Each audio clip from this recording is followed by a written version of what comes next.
Well,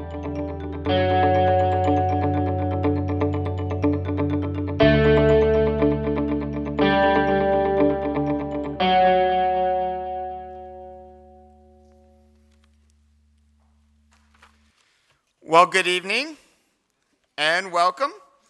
I am Michael Denon, the Vice Provost for Teaching and Learning here at UC Irvine, and I'm delighted to be able to welcome you all tonight to this 11th Annual Human Security Award Ceremony and Lecture.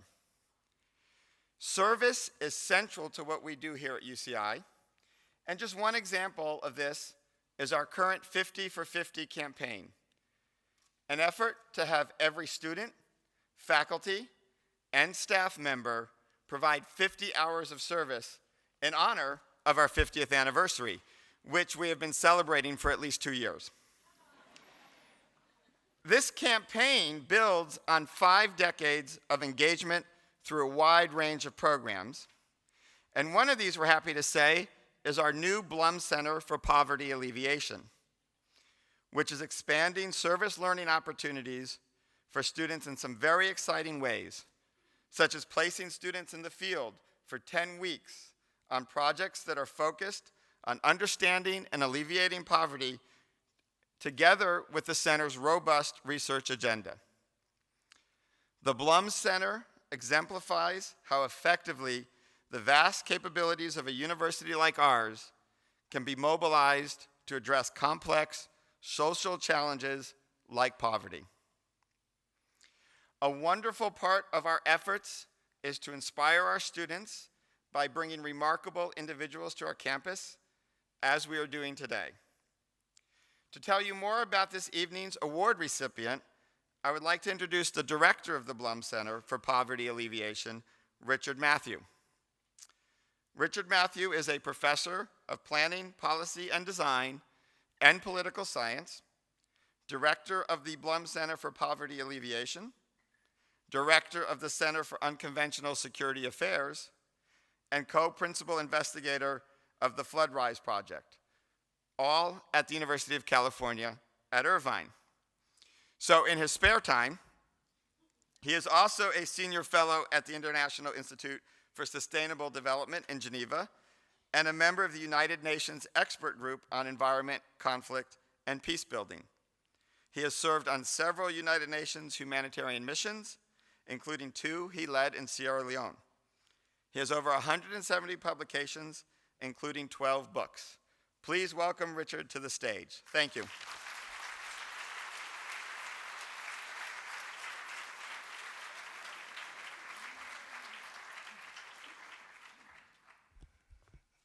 Thank you, Michael, and welcome everybody. It's a pleasure to have you here. It's a pleasure to be here tonight. You know, all of you in this audience, all of us, are living at a very remarkable time. I know people have said that in the past, but when you think of the last 100 years, which is about 0.00005 of 1% of human history, it's a little slice of human history. In that time, we have witnessed truly remarkable achievements. For example, in 1900, life expectancy worldwide was 31. Today, it is 71 worldwide. And if you have a child born this year in the United States, there's about a 40 to 50% chance that child, he or she, will live to be 100. That's remarkable. In 1900, 30% of the world was literate. Today, it's 84%. Huge, huge gains in health, in sanitation, in infrastructure, allowing people to do things that were never possible before. But the past 100 years has also had a dark side to it.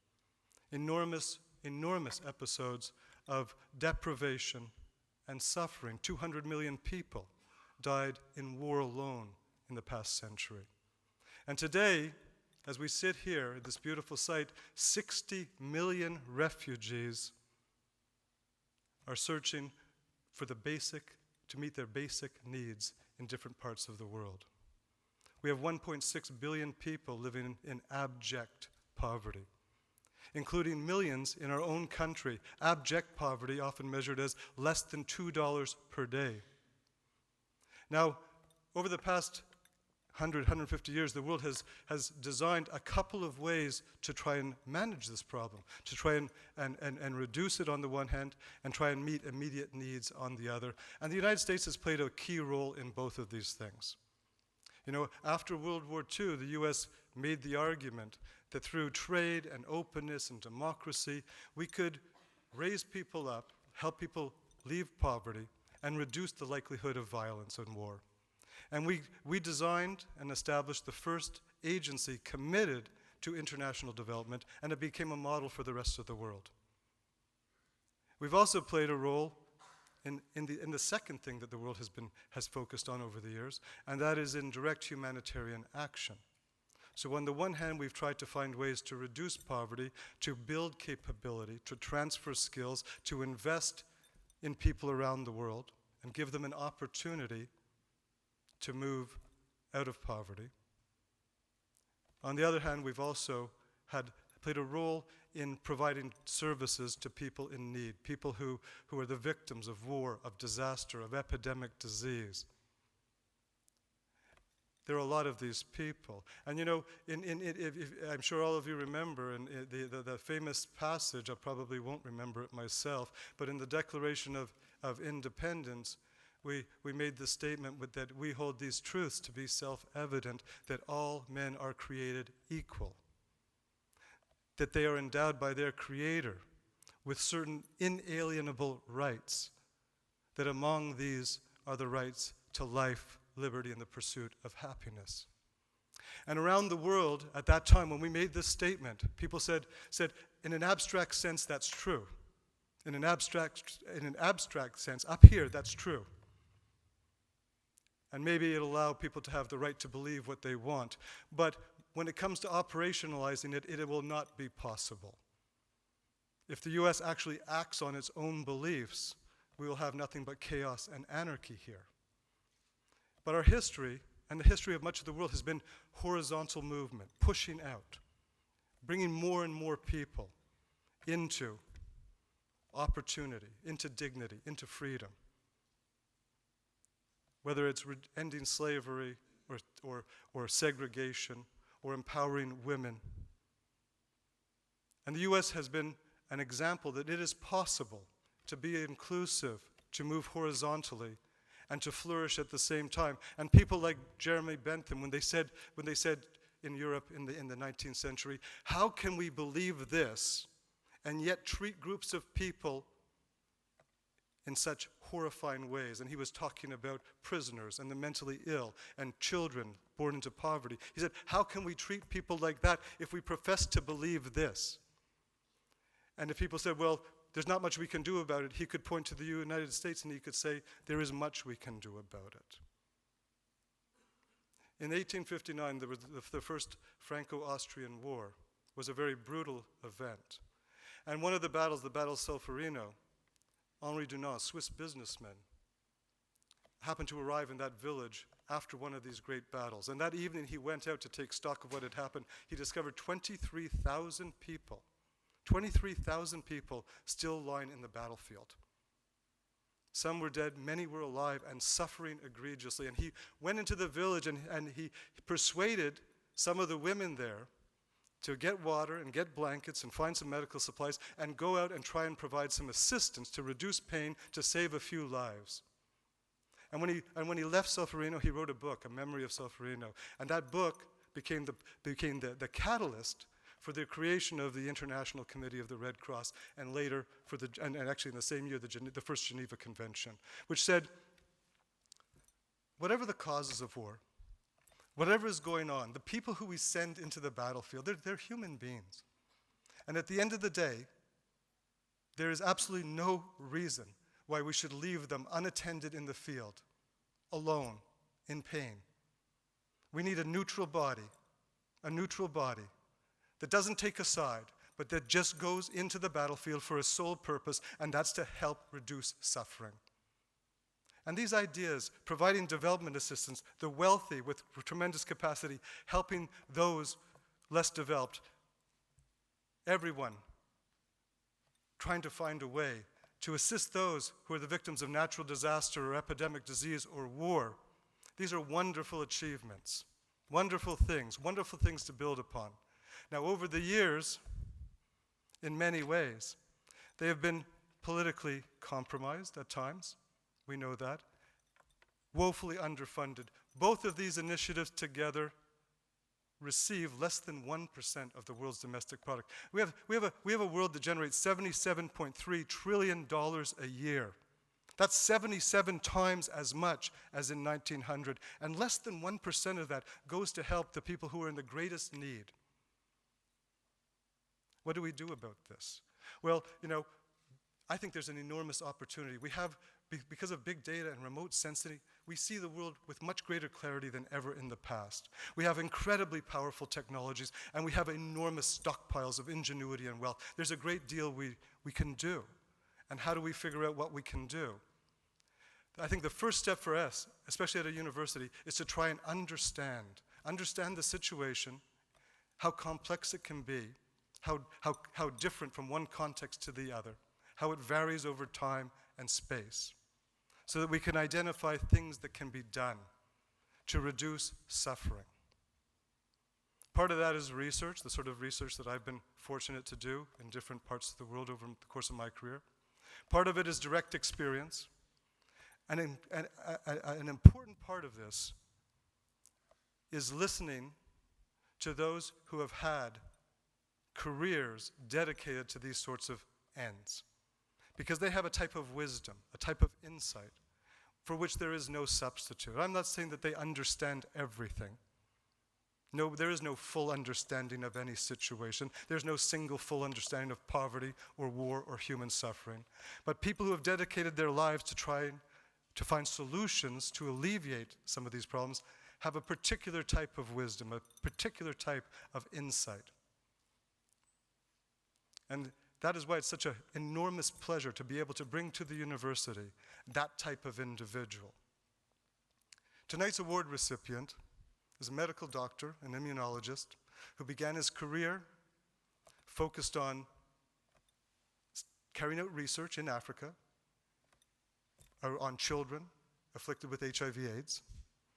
And during that experience, decided that there were other things that he, with his skill set, could do, other ways in which he could help. And he joined Doctors Without Borders. And over the course of the next 20 years, from Peru to Afghanistan to Somalia to Rwanda to Congo, Sudan, he provided humanitarian assistance to large numbers of people. And he also rose in the organization Doctors Without Borders. In Rwanda, he was the head of the mission during the genocide. He eventually became the director of Doctors Without Borders, a group that was honored with the Nobel Peace Prize, which he was able to accept on their behalf. His experience over 20 years working in the world's war zones is truly remarkable. He's written a book called An Imperfect Offering. And one of the themes of the book, I think the central theme of the book from my reading, is where can we stand in relation to human suffering? What can we do in this complicated world where the problems are so big? Since leaving Doctors Without Borders, he has demonstrated that there's all sorts of things we can do to reduce suffering, reduce deprivation, provide help, support, life, liberty, happiness. He was a co-founder of an organization, Drugs for Neglected Disease, an initiative that has developed treatments for diseases that don't get studied in developed world where they're not an issue. And these treatments have helped millions and millions and millions of people around the world. He was also a founder of Dignitas International, which focuses on the challenge of HIV/AIDS in Africa. His work over the course of his career has been recognized with honorary degrees from many universities and all sorts of awards, such as the Order of Canada. He's the subject of the award-winning documentary film, Triage. I've had the great pleasure to meet him several years ago. And I think there's a particular type of experience that is almost impossible to describe when you witness, which is one of the goals of Doctors Without Borders, when you witness the sort of suffering that some people experience, for the sort of suffering that for some people is their experience of life on this incredibly wealthy, incredibly powerful planet. I've worked in many refugee camps and seen families huddled under plastic sheeting while the world squabbles over whether they can give them an extra 200 or 300 calories a day. There's so much we can do. I think one of the first steps is to listen to someone who has done so much. I hope that over the course of the next 30 or 40 minutes, you might be inspired to think a little bit about your relationship to suffering, what you can do, what all of us can do. I am truly honored to be able to introduce to you the 11th Human Security Award winner, Dr. James Orbinski.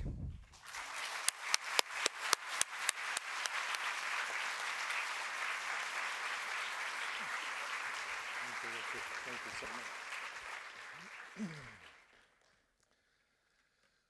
Well, where do you go from there? It is very much an honor and a privilege to be here, and I am delighted to accept the award from the Bloom Center. And I'm particularly delighted given the goals of the center and all that the center seeks to accomplish in the coming years. I'll very much cherish the award. So again, thank you, Richard, and thank you to all here at University of California, Irvine, for bringing me here tonight. I would like tonight to talk about humanitarianism, its practice and some of its principles, and I want to do so from a very particular personal perspective. And I also want to talk about ways of seeing, different ways of seeing, that we must engage. And finally, I want to talk a little bit about leadership and what that actually means. And I want to do this because of the enormous potential that exists here in the University of California across its 10 campuses. The enormous potential that exists through the Bloom Center that is located. Each campus has one Bloom Center. The latest is here at Irvine. I think it's absolutely critical that we see the world the way it is, that we do not suffer from delusion, that we do not engage in self-referential fantasy, but that we actually see the world the way it is, and that we do so with a view to understanding so that we can shape the world into what it can be. That is a particular perspective that a university like the University of California, and in fact, especially the University of California, can and should adopt. Now, despite the award tonight, I have to tell you quite honestly that I'm not actually in a happy humanitarian mood. This has not been a good year for humanity. The Ebola epidemic exposed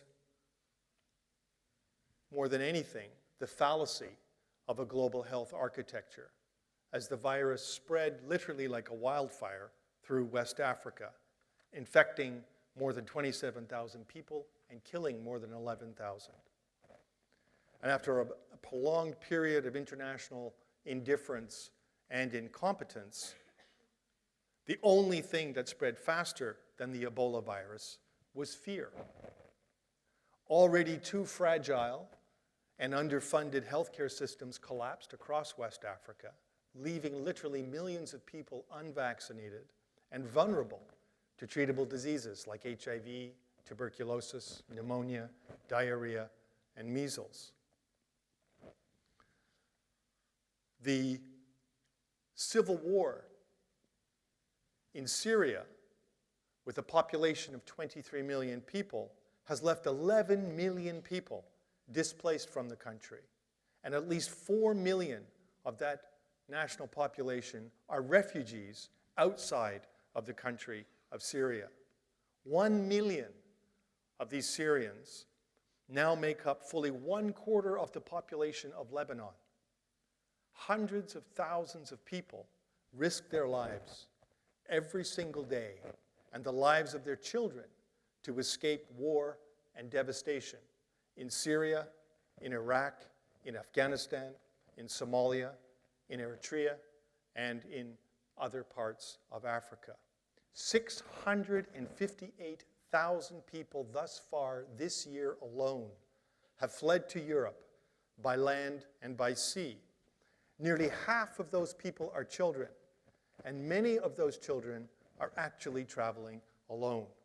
With the sole exception of Germany, Europe has met the most desperate people on the planet with inertia, with incompetence, and with outright hostility.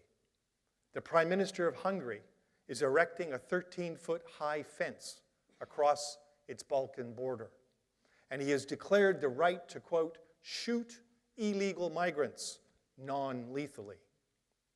The refugee crisis confronts Europe and the world with an existential challenge.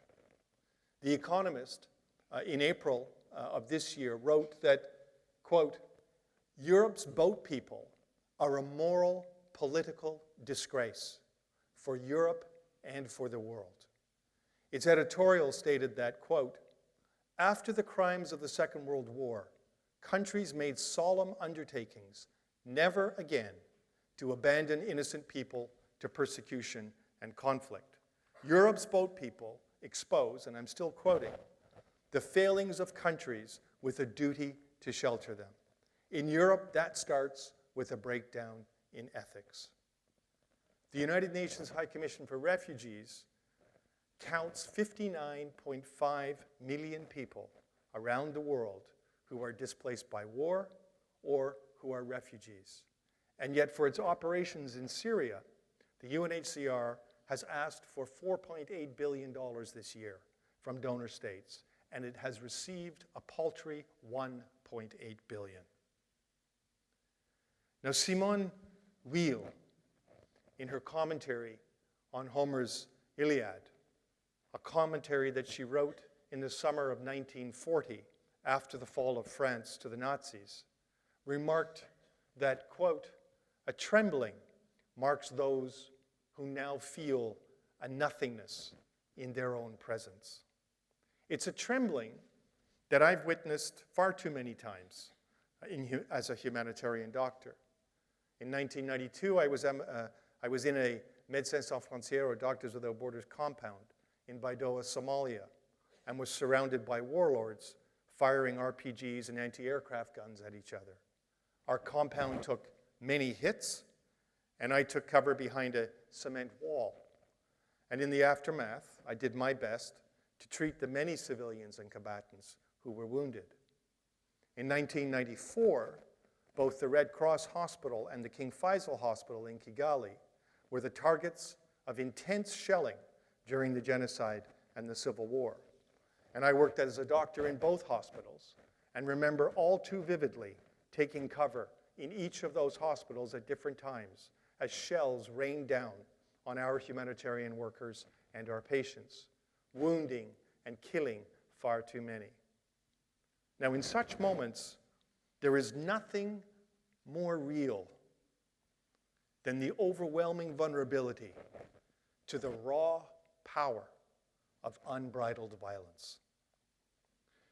Now, on Saturday, October 3rd, in Kunduz, Afghanistan, American forces dropped bombs on a MSF hospital. The GPS coordinates of the hospital had been given by MSF to American forces in advance to prevent such an attack. And yet bombs repeatedly targeted the main hospital building containing the intensive care unit, the emergency room, and the physiotherapy ward. And despite notification by Médecins Sans Frontières, further bombings came approximately every 15 minutes for another 30 minutes. So precise and consistent were the waves of bombing that only the main building of the hospital was hit repeatedly time and time again, and surrounding wards and buildings were actually not hit. In all, the bombing continued for more than an hour. Now, there's no fog of war here. 12 MSF staff members and 10 patients were killed.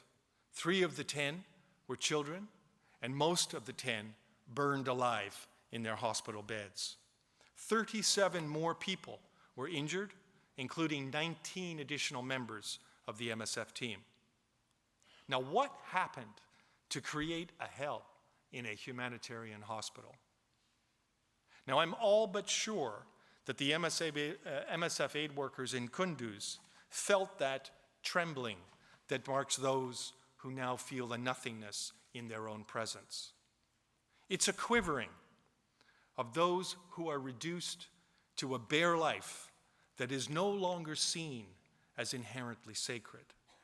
It's into this silent place that the humanitarian acts, to acknowledge the dignity of the other, and especially when he or she is most vulnerable. Now, my own work over the last 25 years has meant practical, medical, humanitarian efforts aimed at the relief of suffering, while supporting people's right to be agents in their own destiny. And in speaking from this place, the voice of outrage is sometimes raised. It's a voice that bears witness to the plight of the victim, and one that demands for the victim both assistance and protection so that the silence does not go unheard. Now, why was this hospital so obviously targeted, hit, and then hit repeatedly? The American forces have changed their version of events 4 times since the bombing. President Obama called the head of Médecins Sans Frontières to apologize and offer his condolences. And the Pentagon has pledged to pay compensation. But frankly, none of this is good enough. If the use of force in war, however necessary it may sometimes be, if it is to be something other than unbridled violence, it must be proportionate, it must discriminate between combatants and civilians, and it must be accountable. And in all cases, belligerents in war are responsible for ensuring the safety and protection of civilians and for allowing humanitarian assistance to people in need. Now, these basic principles are enshrined in international humanitarian law, also known as the laws of war. Under international humanitarian law, hospitals in conflict zones are protected spaces. Until proven otherwise, the events of October 4 amount to an inexcusable violation of these laws of war. We need to know how this humanitarian hell was created, who is responsible, and who is accountable. Until then, the public facts suggest nothing short of a war crime.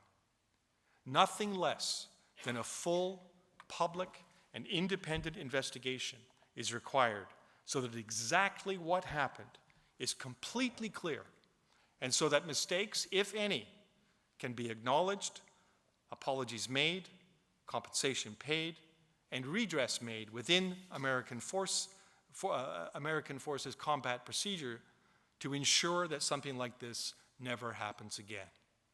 And so that if there were only some or no mistakes made, any culprits involved in what must then be an intentional act are identified and brought to justice. MSF has, and rightly so in my view, called not for an internal investigation by the American Army, but for an international humanitarian fact-finding commission to be convened under Article 1 of the Geneva Conventions. This is vitally important, not simply for the particularity of what happened in Kunduz, but for the normative generality of what it means for humanitarian sites around the world. If the world's largest superpower the world's largest and most profoundly capable military force fails to adhere to the laws of war, then all gloves are off for virtually every rebel force, every faction, every jihadist, every belligerent in conflict. And the implications for humanitarian sites, for humanitarian workers, and for humanitarian space are profound indeed. Now, I have long believed that our greatest wealth as human beings is the degree to which we can be more humane, more fair, and more just to each other. Equity as a principle is key to humanitarian work, and it assumes that all people are equal in worth and in dignity.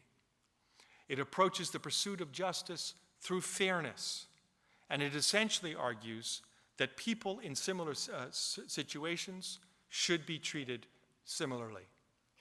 Humanitarianism requires that we care for the other and that we act both for and with the other. But it's not always a given. Now, in Rwanda in 1994, I was MSF's head of mission in Kigali, the country's capital city. It was a place with a very particular politics. It was the criminal politics of genocide. And it was a brutal, horrible time. It was a place of rational and state-planned evil. Over 1 million people, virtually all of them Tutsis, were butchered to death in 14 short weeks. Throughout the country, parents often paid to have their own children shot in open pit latrines, rather than see them murdered by being hacked to death with a machete. Bodies filled the streets of the capital city, and the gutters alongside one of the hospitals that we managed to keep open, those gutters literally ran red with human blood. Now, one night, after many long hours of surgery, a girl of about 9 told me how she escaped murder at the hands of the killing squads. Through an interpreter, the little girl told me how she, quote, cried without noise, hidden in the latrine, and watched through a hole her parents being killed. Now, how do you have hope in the face of genocide? How do you see possibility? Well, let me be very clear about this. It does not lie in naive utopian dreams. Hannah Arendt was one of the greatest political theorists of the 20th century. She was a Jew who, as a young woman, escaped the Nazi Reich in Germany to France, and then from a Nazi labor camp in France to New York. As an academic in New York, Hannah Arendt dedicated her entire life to trying to understand the origins of totalitarianism and the essential nature as well of politics and the essential nature of human agency or action, as she called it, as an antidote to the reemergence of totalitarianism. She was possessed with the two great totalitarianisms of the 20th century, Stalin's communist Russia and, of course, the Third Reich. She argued, after many years of careful study and reflection, that the first political act, in fact, is not to claim one's rights, nor is it to claim protection under a political constitution. But she argued that the first political act is always, very simply, to speak with another.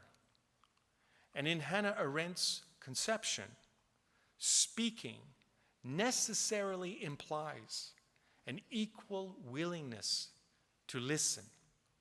And both listening and speaking must be followed by initiative, by action, by doing. Now, many have described genocide and similar human cruelties as unspeakable, but they are as unspeakable as they are undoable.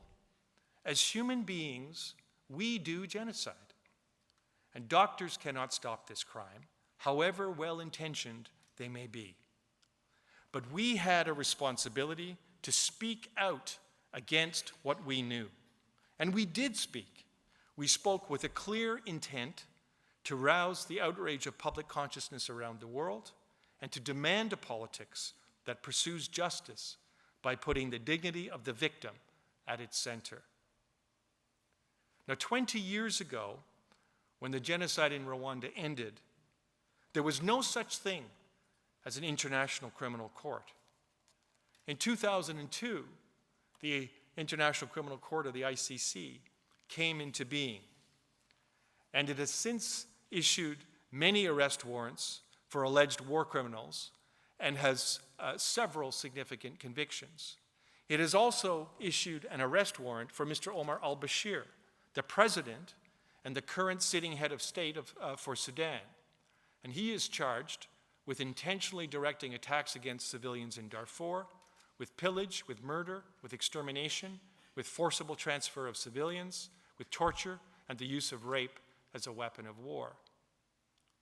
Now, the creation of the ICC is a seminal, and I mean that word very precisely. It is a seminal and imperfect human achievement. Now, for the first time in human history, those individuals who violate the laws of war can be held to account if their own governments fail to hold them to account. Now, the ICC came into being because of the outrage of citizens like you and me who listened to what was spoken by organizations like MSF, Oxfam, Amnesty International, Human Rights Watch, and thousands of other smaller organizations that met in churches, in schools, in community clubs, and on university campuses like this around the world. They acted, they organized, bringing together academics, jurists, and some of the best political and legal minds in the world. They focused their mind, their time, and their energy. They applied rigorous analysis and explored alternatives in that very messy and very imperfect process that we call politics. All spoke, listened, and thought carefully. They posed alternatives, and they demanded a better politics. And they sought out courageous politicians who came to the point where it was impossible to ignore the voice and the choice of citizens. Against all odds, against all naysayers, and against all pessimists, as human beings, we created the International Criminal Court. And now, even with its current imperfections, that absolutely must be corrected, including the fact that China, India, Russia, and the United States have not yet signed its statutes. It is absolutely clear that no one, not even a sitting head of state, can claim to be above the law. Now, in January of the year 2000, I was in an MSF AIDS clinic in South Africa, and I was examining a 20-year-old man. And if he were here in Irvine, or virtually anywhere in the Western world, he would be just starting his life. But there his life was nearly over. He had AIDS, and he weighed less than 100 pounds. And patented drugs to treat AIDS were available in the Western world, but at a cost of more than $13,000 a year per patient for treatment. There was not a hope in hell that anyone in the developing world would get those drugs. Now, the young man had an AIDS-related pneumonia, and he was so weak that his mother and his grandmother had to help him up onto the examining table. And as he sat, gasping for air, he asked me some very simple questions. questions that get to the heart of inequity around the HIV/AIDS pandemic. He asked me, quote, "Why do you come here with only kindness when what I need is medicine to stop this AIDS? Your kindness is good, but it will not help this AIDS. They have such medicines in your countries. Why not here in South Africa for people like me?" Now, as you know, AIDS is a fully treatable disease, as treatable as diabetes. And yet today, 25 million people have died of the disease worldwide, and over 33 million live with HIV infection. And under current projections, at least another 48 million will be infected over the next 10 years. And almost all of those people are in the developing world. Now, how do you have hope in the face of an epidemic like AIDS? How do you see possibility when charity is simply not good enough? Now, at that clinic in South Africa, Doctors Without Borders, in a public act of civil disobedience, was about to begin treatment by publicly and illegally importing AIDS drugs into South Africa. It was in listening and in seeing the dignity of people like this young South African man that MSF began its Access to Essential Medicines campaign. I had the privilege as president of MSF of launching that campaign, and it was a challenge to a failing politics. We acted, and we were not alone. It was exactly the same process. We brought together academics, the best scientific, business, political, and legal scholars in the world. We focused our minds, our time, and our energy. We applied rigorous analysis and engaged in debate. We experimented with options and identified alternatives. We mobilized a coalition of citizen groups from around the world. We publicly shamed pharmaceutical companies and governments that supported the privilege of profit over people's right to exist. We pooled our purchasing power, and we bought generic versions of AIDS drugs. By 2001, we had brought the market price for the treatment of AIDS down from $13,000 US for patented versions of antiretrovirals to less than $64 for generic versions of exactly the same medications. Against all odds,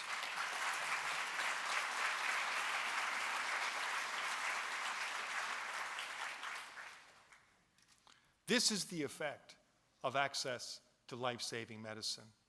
This is a young man, 22 years old, dying of AIDS. This is the same man, 4 months later, with his daughter, after having had 4 months of antiretroviral treatment.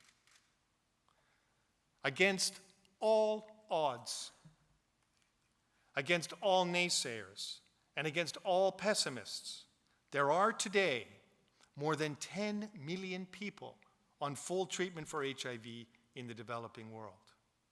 And despite the apparently most dire of predictions, the pharmaceutical industry did not collapse. Now, the problem we were confronting was not only about access to existing drugs for AIDS. 15 million people die every year from largely treatable or neglected diseases, and over 1 billion people suffer from neglected tropical diseases for which there is virtually no drug research and development. The problem, in the simplest possible terms, is that the needs of poor people, who by definition have very little purchasing power, do not translate into a return on investment for pharmaceutical companies. Now, this is a failure both of the market, and I think more importantly, it is a failure of public policy. Again, with equity as the mold to guide the forming of an institution, we followed the same process I've just outlined. I had the privilege of chairing MSF's working group that brought together academics, including philosophers, by the way, and the best scientific, business, political, and legal scholars in the world. Again, they focused their mind, their time, and their energy. They engaged debate applied rigorous analysis, experimented with options, and explored alternatives. And we created the DNDI, the Drugs for Neglected Diseases Initiative. It's a not-for-profit drug development company. We brought together a network of African research centers, the medical research councils of India, Malaysia, Brazil, and South Africa, and the Pasteur Institute, and of course, Médecins Sans Frontières. All, in fact, are public institutions that form the board of the DNDI.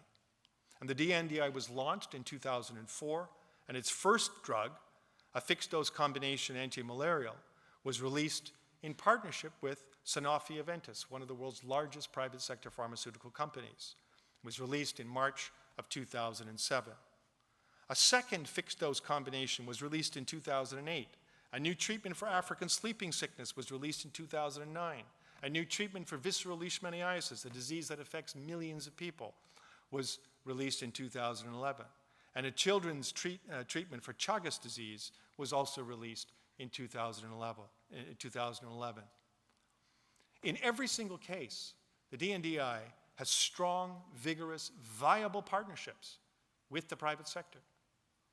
In every single case, clarity around the purpose and intent of the project of creating a new treatment for a neglected disease is absolutely equity-focused and absolutely clear.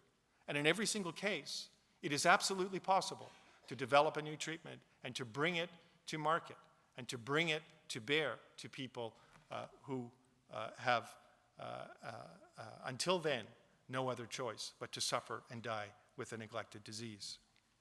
The DNDI has 17 other drugs under development, including a children's formulation of antiretrovirals for HIV. Now, how did this happen?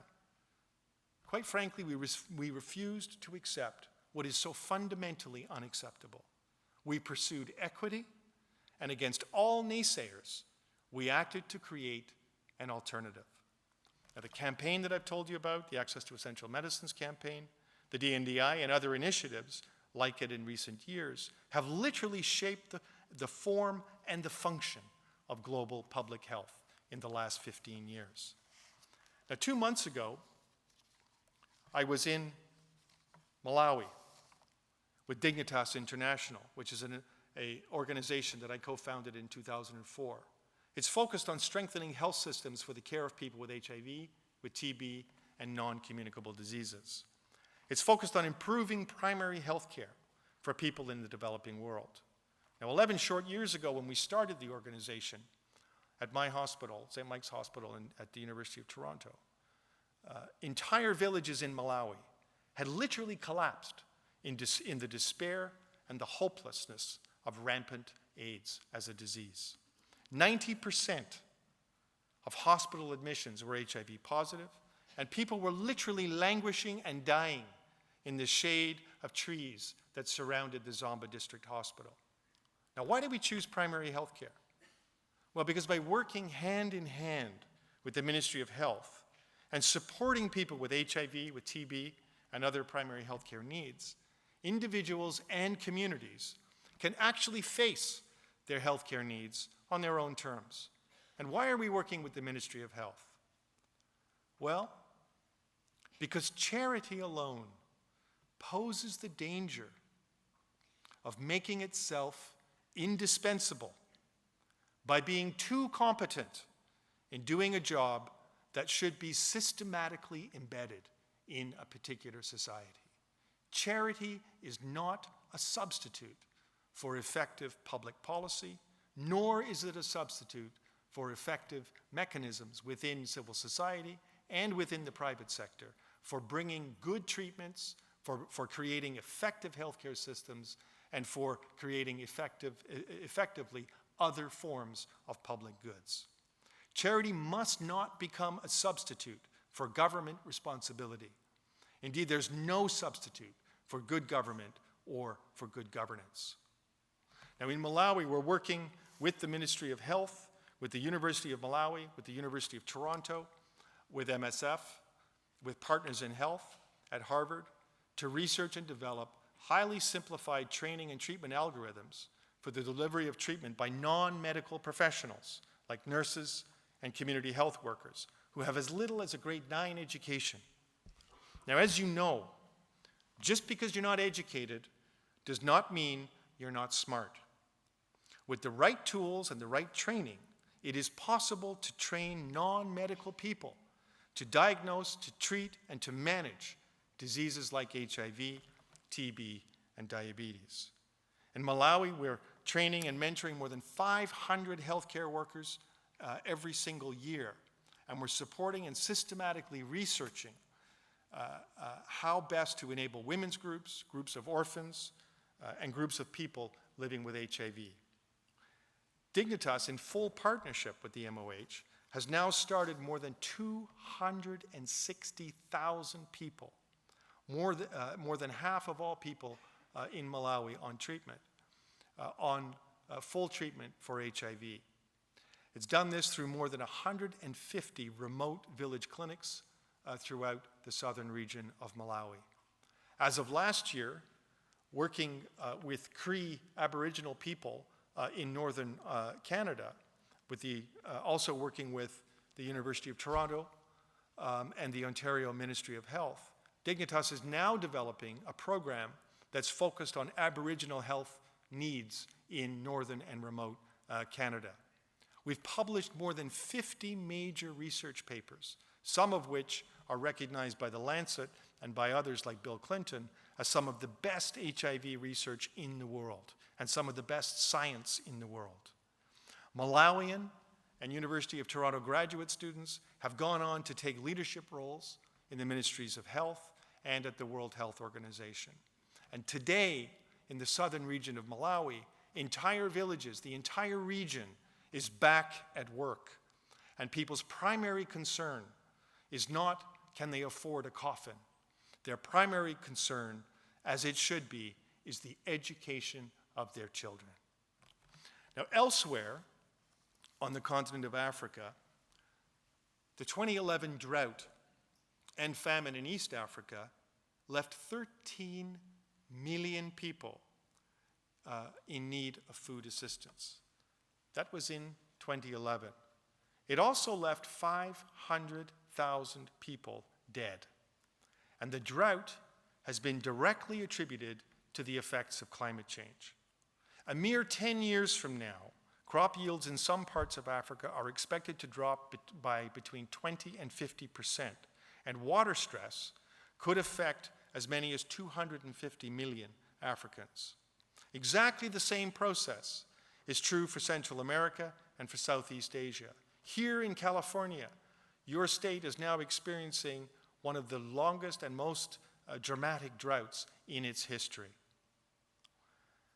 In North America, West Nile virus, never before seen before the year 2000, has infected more than 21,000 people, and it's killed more than 800 Americans and Canadians. The Canadian government has warned that Canada might eventually experience yellow fever and malaria. Lyme disease is moving up north through the United States into Canada, and dengue fever is following, all because of climate change. Now, indeed, The Lancet, the world's leading medical journal, has recognized that climate change is the greatest global health threat of the 21st century. And we come full circle when we realize that it is climate change that drives competition for access to water and arable land in Darfur, Sudan, and that leads today to war crimes, crimes against humanity, and slow-motion genocide. Indeed, even the editorial board of the Financial Times, which is hardly a bastion of left-wing thought, has dryly noted that, quote, simply letting climate change rip and tidying up the damage as it occurs is not an enviable strategy. In poor countries, higher temperatures will mean an increased risk of hardship and societal collapse, and rich countries will be forced to respond. Now, we are in the second decade now of the 21st century. We're in the midst of converging crises in food, in fuel, in climate, economy, and governance. And each of these crises have both local and global causes, and they are interdependent, and as we know all too clearly, they have highly contagious global consequences. We're at a moment in our human history where we must squarely face the unavoidable complexity, interdependency, and fragility of our human condition. We have become our own geological epoch, the Anthropocene, where human pressures on the planet are at risk of literally triggering abrupt and irreversible changes with potentially catastrophic outcomes for human societies. We've already crossed 3 of 9 planetary boundaries, or tipping points as they're called, and we risk triggering nonlinear, abrupt environmental change within continental and planetary biospheric systems. We must recognize that our global context has fundamentally changed. We are 7.4 billion people on the planet. We are adding 1 billion people to that number every 13 years. The ecological impact, the governance challenges are profound. Our reality today is fundamentally different than it was 150 years ago. Louis Pasteur, who discovered the microbe, said some 150 years ago that, quote, "The microbe is nothing. The terrain, the context of the microbe is everything." The implications of the now globally complex and increasingly fragile context for human, for animal, for planetary health are staggering, to say the least. And we really do need new approaches and new thinking. And much as we might hope otherwise, we do know that good planets, even a bit damaged, are hard to find. There's no escape from our biosphere. It's the only place that we actually can live. And yet we're changing it so that it is unlivable for many, and especially those who are poorest and already most marginalized. And there's no escape from each other. I know that if my own children are to live free, just, and fair lives, then all children everywhere must also have the same opportunity to live free, just, and fair lives. As human beings, we need a new way of seeing, and from it, a new way of being in relationship to each other. Not only are we the proverbial frog in the cooking pot, but we are the ones who are actually turning up the heat. While all is nature, even we humans, we too are of nature. It is only humans that are knowingly changing the very nature of nature. And if we are to succeed at all in this, our 21st century, we need wisdom, a new and genuine humility, the courage to examine new thinking, and new approaches to our place and our roles in the ecosphere. The dignity of each person and equity for all must be a guiding maxim. This is not new, but it requires a new commitment. We need to newly commit to this way of seeing ourselves in relation to each other, to other life forms, and to our shared place in our biosphere. This has it has everything to do with humility. It means recognizing the other, seeing the sameness of self and the difference to self in the other, and seeing and defining oneself in relationship to the other. It does not mean the complete erasure or subordination of the self, but it does mean a recognition that, as the African proverb goes, it does mean that I am because we are. We need now to live this consciously in relationship to each other, to other life forms, and to our ecosphere. And we need to rediscover old forms and find new forms in language, in story, and in culture to express this way of seeing. Let me just conclude by saying something about those among us who have the ability to respond and something about leadership and responsibility.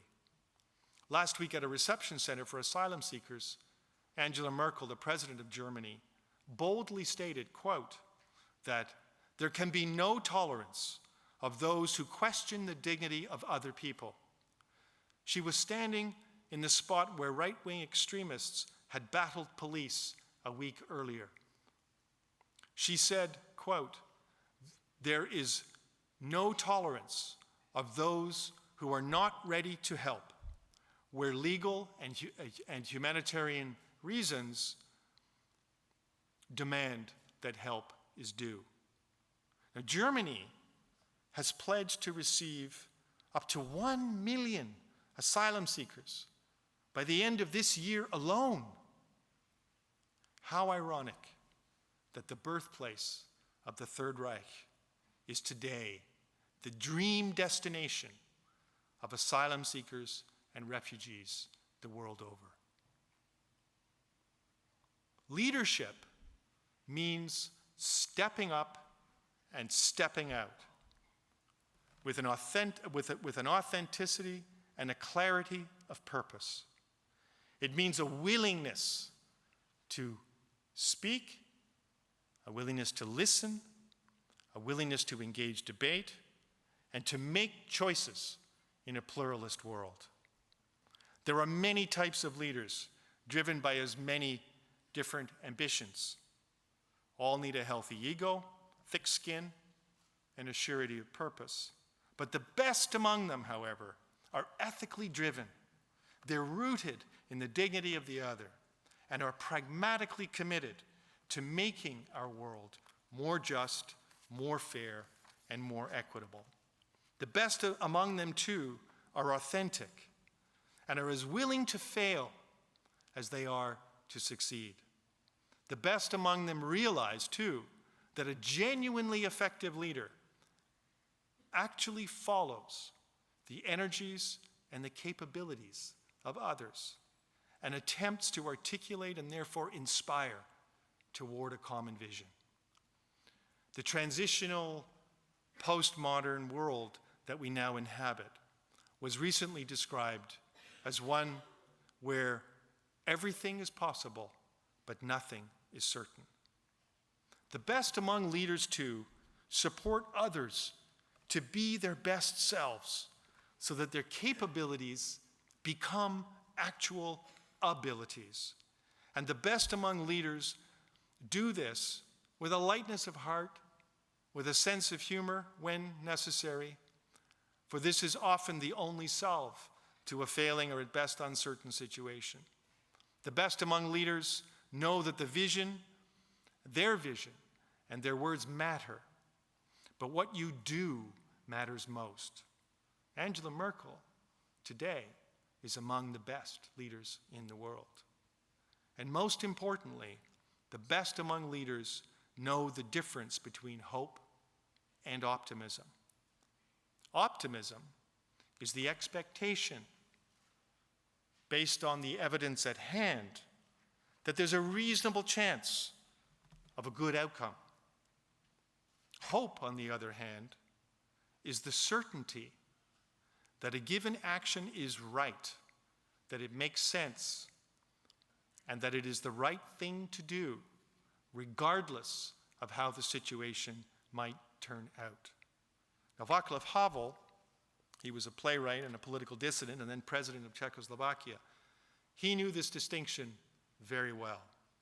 In a letter to his wife, written from solitary confinement in prison, he noted that while he was not optimistic about his and his country's then current circumstances, he was deeply hopeful because he had done the right thing, and he knew that others would find their courage to themselves do the right thing, despite the less than optimistic circumstances. If we do the right thing, if we are hopeful, we can, through our actions and their effects, we can actually create the conditions necessary for optimism. And finally, the best among leaders know that courage begets courage. A few short years later, Havel was elected the first president of the post-communist Czechoslovakian Republic. You have this great opportunity here at this university. The Bloom Center, again, with its 10 campus locations, represents an enormous possibility, not just for California, but for the world. You have here in this great state some of the most resilient, some of the most ingenious, some of the greatest minds in the world. Through many trials, this great state has led this great country through many political initiatives to take bold and courageous stands. And in all cases, those positions have been cultivated, they have been created, they have emerged through the same process that I actually described in the creation of the International Criminal Court, in the creation of the Access to Essential Medicines campaign, in the creation of the DNDi, and in the creation of Dignitas. This university system, these 10 great campuses, have enormous potential not just for California, not just for the United States, but for the world. The task of making our world more fair, more humane, and more just is for each of us, and it is our task, and it is now your task today. Thank you.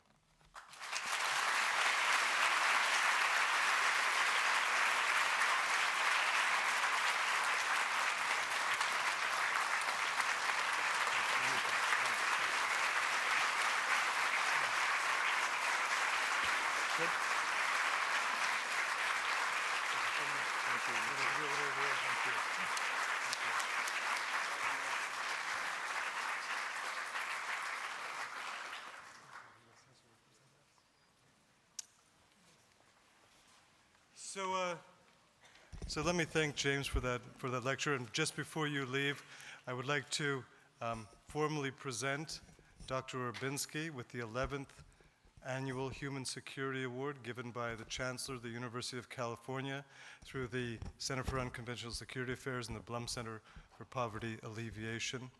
It's awarded in recognition of a remarkable individual or group who has worked tirelessly in the service of humankind. Dr. Orbinski is a fitting recipient of this award this year. Please join me in thanking him for what he has done for this planet.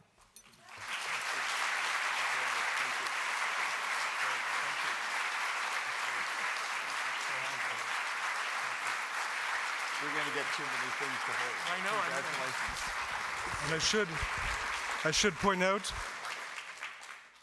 that the U.S. House of Representatives and the California State Legislature have also provided awards in recognition of Dr. Orbinski that we are presenting him with as well tonight. So join me in as members of the state of California in the U.S. for this additional recognition. Thank you. So thank you very much for attending tonight, and I hope that this gives you all an opportunity to reflect on your relationship to suffering. Thank you.